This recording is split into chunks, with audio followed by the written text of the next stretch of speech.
ಮೈಸೂರು ಜಿಲ್ಲೆಯ ಹುಣಸೂರು ತಾಲೂಕಿನ ಚಿಲ್ಕುಂದ ತಂಬಾಕು ಹರಾಜು ಮಾರುಕಟ್ಟೆಯಲ್ಲಿ ಬೆಲೆ ಕುಸಿತ ಹಿನ್ನೆಲೆಯಲ್ಲಿ ತಂಬಾಕಿಗೆ ಬೆಂಕಿ ಹಚ್ಚಿ ರೈತರು ಆಕ್ರೋಶ ವ್ಯಕ್ತಪಡಿಸಿದ್ದಾರೆ. ತಂಬಾಕು ಹರಾಜು ಮಾರುಕಟ್ಟೆಯ ಮುಂಭಾಗದಲ್ಲಿ ತಂಬಾಕಿಗೆ ಉತ್ತಮ ಬೆಲೆಯ ಸಿಗುವವರೆಗೂ ನಮ್ಮ ಹೋರಾಟ ನಿಲ್ಲಿಸುವುದಿಲ್ಲ ಎಂದು ಆಕ್ರೋಶ ವ್ಯಕ್ತಪಡಿಸಿ ತಂಬಾಕು ಮಂಡಳಿ ಹಾಗೂ ಐಟಿಸಿ ಕಂಪನಿಯ ವಿರುದ್ಧ ಧಿಕ್ಕಾರ ಕೂಗುತ್ತಾ ತಂಬಾಕಿಗೆ ಬೆಂಕಿ ಹಚ್ಚಿ ಆಕ್ರೋಶ ವ್ಯಕ್ತಪಡಿಸುತ್ತಿದ್ದಾರೆ.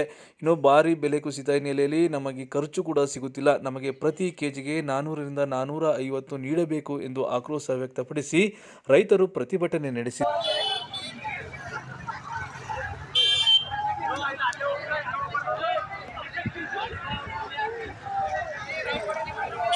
ವಿಡಿಯೋ ಮಾಡ್ಕೊಳ್ಳಿ ಮಾರು ಚೆನ್ನಾಗಿ.